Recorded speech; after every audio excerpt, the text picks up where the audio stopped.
कोई आंखों आंखों से बात कर लेता है, कोई आंखों आंखों से मुलाकात कर लेता है। बहुत मुश्किल होता है जवाब देना जब कोई बिना बोले आंखों से सवाल कर लेता है। यानी कि जो वर्ड्स यूज कर रहे हो, मैं आपके सामने जो शब्द बोल रहा हूं ना, उनका इफेक्ट जो है वो सिर्फ 7% है। Now see this picture. अब आप इस पिक्चर को देखिए, लुक एट दिस पर्सनैलिटी। आप इसको देखिए। Now what does this graphic tells you about the speaker. अब आपको क्या लगता है ये स्पीकर जो है क्या फील कर रहा है और कैसा फील कर रहा है आपको? हेलो एवरीवन, मेरा नाम है लोकेश माहेश्वरी और आज हम बात करने वाले हैं आपकी प्रेजेंटेशन स्किल्स के बारे में। दोस्तों, इस इफेक्टिव पब्लिक स्पीकिंग की सीरीज में हमने अभी तक सबसे पहले बात की थी कि what is effective public speaking. फिर उसके बाद बात की थी स्टेज फियर के बारे में, how to overcome the stage fear. फिर उसके बाद बात की हमने preparation of the speech, Sir Winston methods के बारे में बात की हमने। और आज हम बात करने वाले हैं आपके प्रेजेंटेशन ऑफ स्पीच। मतलब जो भी स्टेज फियर था वो हमारा रिमूव हो गया, हमें डर नहीं लगता अब स्टेज पे आने पे। जो तैयारी करनी थी स्पीच को बनाने की वो हमने सीख ली, हमें स्पीच तैयार करना आ गया, किस तरह से लॉजिकली सीक्वेंस करके हमें उसको अरेंज करना है, क्या पंच लाइन यूज करनी है, कैसे स्टार्टिंग करनी है, कैसे क्लोजिंग करनी है, क्या बॉडी रखनी है, ये सब चीजें हमने यहाँ पे सीख ली है। अब फाइनल क्या आता है? फाइनल आता है डिलीवरी। आप प्रेजेंट कैसे करोगे भाई? लोगों के सामने खड़े होके आपको उस स्पीच को प्रेजेंट करना है, वो डिलीवरी भी तो हमें आनी चाहिए ना। तो आज हम उसी के बारे में बात करते हैं कि डिलीवरी जो होती है वो किस तरह से की जाती है, किस तरह से स्टेज को पूरा ऑक्यूपाई किया जाता है और किस तरह से कंटेंट की डिलीवरी ऑडियंस के सामने आप कर सकते हैं या करते हैं। इस पे हम लोग आज बात करने वाले हैं, presentation of speech. This is the third part of effective public speaking. आगे बढ़ते हैं इसमें हम। देखिए, सबसे इंपॉर्टेंट चीज बताता हूं मैं आज आपको इसमें कि दैट इज सक्सेस फैक्टर। क्या है क्रिटिकल सक्सेस फैक्टर?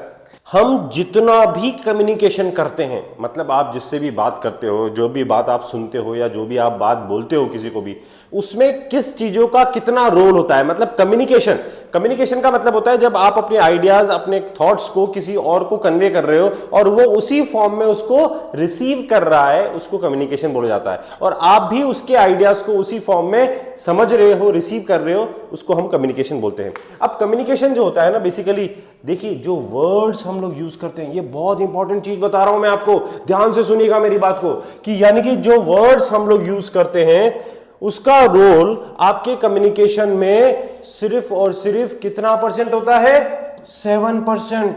यानी कि जो वर्ड्स यूज कर रहे हो, मैं आपके सामने जो शब्द बोल रहा हूं ना, उनका इफेक्ट जो है वो सिर्फ 7% है। 7%। अब आप सोचिए बाकी का जो होता है 38% होता है कि जो पिच के साथ, जो टोन के साथ, जो वॉल्यूम के साथ मैं आपके बात कर रहा हूं, यानी कि जो मॉड्यूलेशन डिमॉड्यूलेशन में यूज कर रहा हूं, उसका जो फर्क पड़ता है वो पड़ता है 38%। कितना? 38%। और 38 + 7 यानी कि कितना हो गया ये? 45%। और जो रिमेनिंग 55% होता है ये होता है हमारी बॉडी लैंग्वेज का। अब आप बोलेंगे सर ये बॉडी लैंग्वेज क्या है? इंग्लिश लैंग्वेज सुना था, फ्रेंच लैंग्वेज सुना था, बॉडी लैंग्वेज क्या है? बॉडी लैंग्वेज मतलब ये हमारी बॉडी, और ये भी भाषा बोलती है। कैसे बोलती है, क्या बोलती है, इसके बारे में मैं आपको अभी बताता हूं। लेकिन इसका आपके कम्युनिकेशन में 55% रोल होता है। यानी कि सिर से लेके पैर तक जो हमारी बॉडी है, ये हर एक पार्ट हमारी बॉडी का, हर एक जेस्चर, हर एक पोस्चर जो है कुछ ना कुछ मीनिंग कम्युनिकेट करता है और उससे बहुत ज्यादा कम्युनिकेशन होता है। 55% कम्युनिकेशन होता है। कैसे होता है, क्या होता है, इसको थोड़ा सा और डिटेल में समझते हैं। यानी कि 93% जो होता है communication is non verbal communication. जो 93% कम्युनिकेशन है आपका वो नॉन वर्बल स्किल होता है।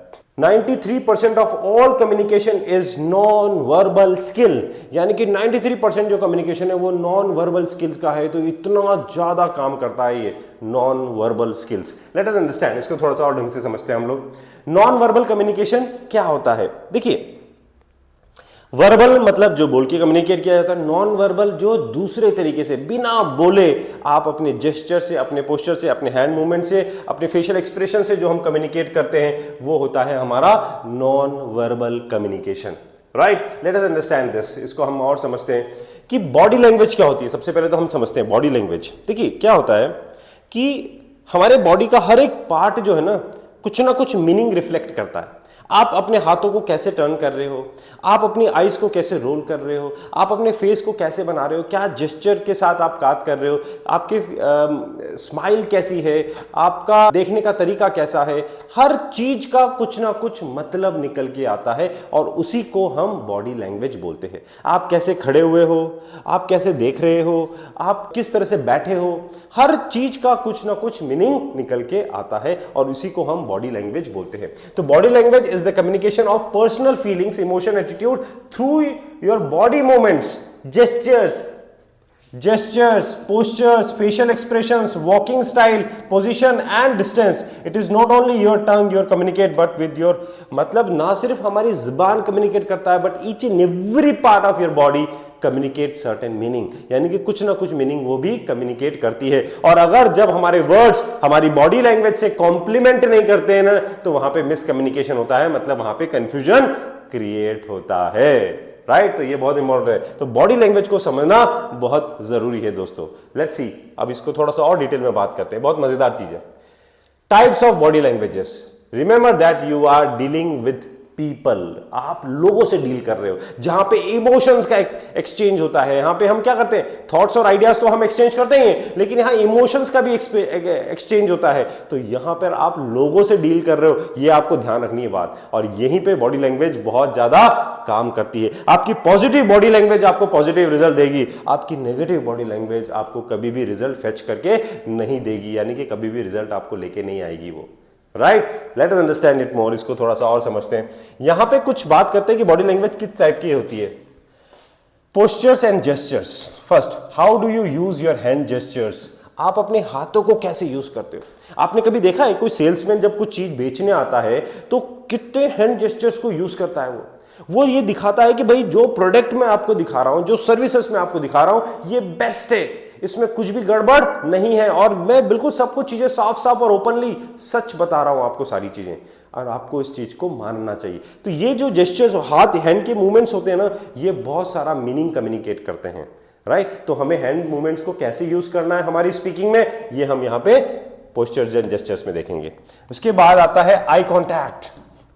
आई कॉन्टैक्ट, आपको मालूम है आईज जो होती है ना, हमारी आईज जो है ना सबसे ज्यादा कम्युनिकेट करती है। एक बहुत अच्छा शेर है, कोई आंखों आंखों से बात कर लेता है, कोई आंखों आंखों से मुलाकात कर लेता है, बहुत मुश्किल होता है जवाब देना जब कोई बिना बोले आंखों से सवाल कर लेता है। यानी कि आईज हमारी इतनी एक्सप्रेसिव होती है ना, इतना ज्यादा एक्सप्रेस करती है कि सब कुछ नजर आता है कि आप गुस्से में हो, आप प्यार से देख रहे हो, आप नाराज होकर देख रहे हो, आप टेंशन में देख रहे हो, आप आश्चर्य से देख रहे हो, आप डरे हुए देख रहे हो, कैसे देख रहे हो, आपका पूरा माइंडसेट जो है आंखों से पता लग जाता है। तो आई कॉन्टैक्ट बहुत इंपॉर्टेंट रोल प्ले करती है।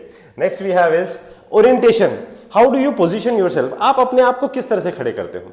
आप वहां पे मूव कर रहे हो, अगर आपके पास लिबर्टी है वहां पे मूव करने की, क्योंकि अगर आप ट्रेनिंग दे रहे हो तो यू कैन मूव, लेकिन आप जब स्पीच दे रहे हो, वहां पे आप पब्लिक स्पीकिंग कर रहे हो और पोडियम है वहां पे, तो फिर आप मूव नहीं कर सकते हो। और आपको वहां पे अपना पोस्चर कैसे रखना है, आपको बिल्कुल सीधा खड़ा होना है, आपकी बैक बिल्कुल स्ट्रेट होनी चाहिए, आपके दोनों पैरों के बीच में डिस्टेंस होना चाहिए। ये सब चीजें के बारे में मैं आपसे आगे बात करने वाला हूं। उसके बाद आता है आपका presentation, how do you deliver your message, आप अपना प्रेजेंटेशन कितना सॉफ्टली, कितना कामली और किस ढंग से आप डिलीवर करते हो, वहां पे आपका प्रेजेंटेशन स्किल्स आता है। And then you have looks, are your looks, appearance, dress important, क्या आपके लुक्स और ड्रेस अपीयरेंस आपकी इंपॉर्टेंट होती है? बिल्कुल होती है। देखिए, आप जब प्रेजेंटेशन देते हो ना, तो ना सिर्फ आप अपना कंटेंट प्रेजेंट कर रहे हो, आप अपने आप को भी प्रेजेंट कर रहे हो। Both the things have to be presentable, दोनों चीजें प्रेजेंटेबल होनी चाहिए, यानी कि आप खुद भी प्रेजेंटेबल होने चाहिए और आपका कंटेंट भी प्रेजेंटेबल होना चाहिए। तो ड्रेसिंग भी इंपॉर्टेंट होती है, आपकी लुक्स भी इंपॉर्टेंट होती है और आपकी अपीयरेंस भी इंपॉर्टेंट होती है। तो जिस ओकेजन पे आप ये प्रेजेंटेशन दे रहे हो, या जिस ओकेजन पे आप अपना स्पीच दे रहे हो, जिस ओकेजन पे आप बोल रहे हो, उसी के हिसाब से आपकी ड्रेसिंग होनी चाहिए, उसी हिसाब से आपकी अपीयरेंस होनी चाहिए। आगे बात करेंगे इसके बारे में भी। Expression of emotions, are you using facial expression to express emotion, ये जो है ना फेस, इसको यूज करना आना चाहिए हमें। अगर हम कोई अच्छी बात बता रहे हैं तो आपके चेहरे पे वो मुस्कुराहट, वो खुशी, वो एक्साइटमेंट, वो एनर्जी आपके चेहरे पे नजर आनी चाहिए।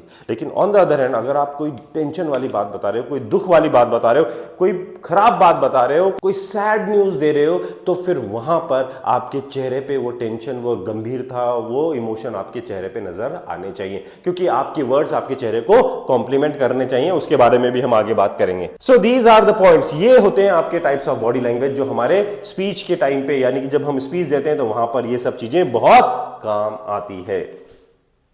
नाउ सी दिस पिक्चर, अब आप इस पिक्चर को देखिए, लुक एट दिस पर्सनैलिटी, आप इसको देखिए। Now what does this graphic tells you about this speaker? अब आपको क्या लगता है ये स्पीकर जो है क्या फील कर रहा है और कैसा फील कर रहा है? आपको अच्छा लग रहा है क्या?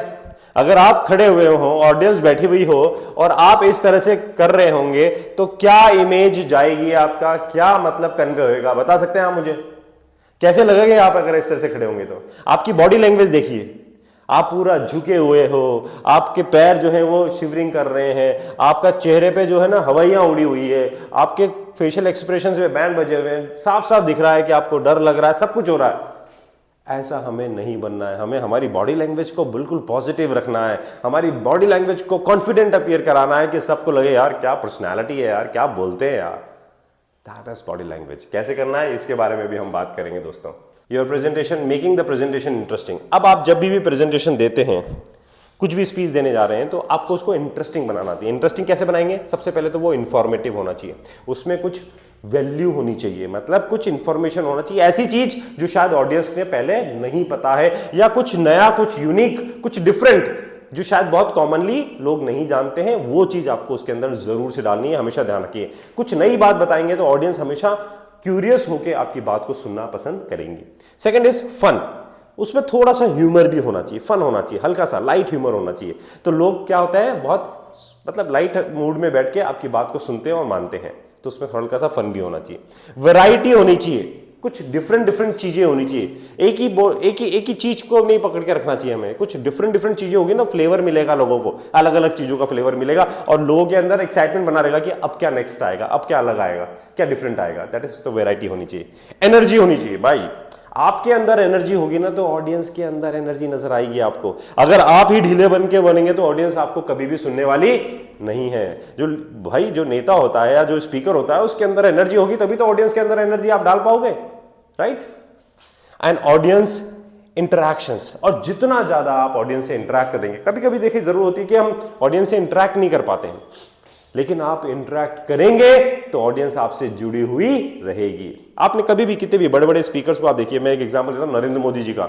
जब नरेंद्र मोदी जी बात करते हैं ना बड़ी बड़ी ऑडियंस में भी, तो वहां पे भी वो क्वेश्चन पूछते हैं कि क्या आप मेरे साथ हो, तो सारे लोग चिल्लाते हैं हाँ हम आपके साथ हैं। क्या आप मेरी बात मानोगे? बोले हाँ हम आपकी बात मानेंगे। क्या आप देश हित में ये काम करोगे? बोले हाँ हम ये करें। तो वहां पे इंटरैक्शन होता है और वो लोग वैसा करते हैं, इसीलिए उनको सुनना पसंद करते हैं, क्योंकि वहां पे लोग उनसे कनेक्टेड रहते हैं, जुड़े हुए रहते हैं। तो जब आप इंटरैक्शन करते हैं ऑडियंस से, अगर बहुत बड़ी ऑडियंस है तो आपको एक साथ करना पड़ेगा सबसे, अगर कम ऑडियंस है तो आप इंडिविजुअली या ग्रुप में भी आप इंटरैक्ट कर सकते हैं। तो इंटरैक्शन होना चाहिए। ये 4-5 चीजों का आपको ध्यान देना है when you are developing your presentation, यानी कि जब आप अपना स्पीच बनाते हैं या प्रेजेंटेशन बनाते हैं, तो ये 4-5 चीजों का ध्यान आपको रखना चाहिए।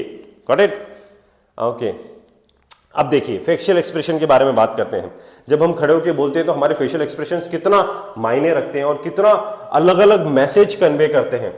Now face is the index of mind. आप एग्री करते हैं ना इसे, कि आपका चेहरा जो है ना आपकी मनोस्थिति को बता देता है कि आपके दिमाग में क्या चल रहा है, कि आप गुस्से में हो, आप डरे हुए हो, आप खुश नहीं हो, सेटिस्फाइड नहीं हो, आप एकदम सरप्राइज्ड हो, आप हैप्पी हो, आप बहुत दुखी हो भाई, परेशान, दुखी, क्या हो। ये सारा एक्सप्रेशन जो है ना आपके माइंड की स्थिति को बता देता है। The eyes, the lips and the muscles express many feelings. ये बहुत सारी फीलिंग्स को बता देते हैं। राइट और रॉन्ग? एग्री करते हैं नहीं करते? तो आप सोचो कि अगर आप इस तरह से अपने आप को प्रेजेंट करोगे तो ऑडियंस क्या सोचेगी आपके बारे में, कि यार कैसा आदमी है यार, यहाँ पे बोलने के लिए आया और क्या चेहरा लेके आया, क्या ऐसा।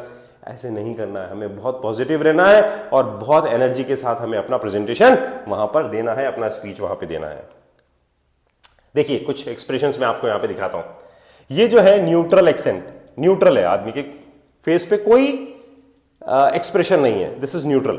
सेकंड, इसके अंदर अगर आप देखेंगे तो थोड़ा सा है ना एंगर नजर आएगा, आपको गुस्सा नजर आएगा। ये देखेंगे तो डिस्गस्टिंग, यार क्या बेकार सी बात कर रहे हो यार, कैसी बातें कर रहे हो आप, डिस्गस्टिंग। फियर, इसके अंदर थोड़ा सा डर आ गया, हल्का सा डर आ रहा है, फियर। जॉय, अगेन खुश है। ये तो देखिए, ये तो फियर था और ये क्या हो गया आपका, जॉय, खुश। आदमी खुश है तो चेहरे पे एक स्माइल आती है। सैडनेस, अगेन दुखी। और ये सरप्राइज, डिफरेंट डिफरेंट एक्सप्रेशन। एक ही बंदे के चेहरे के कितने अलग अलग एक्सप्रेशन बनते हैं और यही हमें यूज भी करने हैं हमारे स्पीच के दौरान।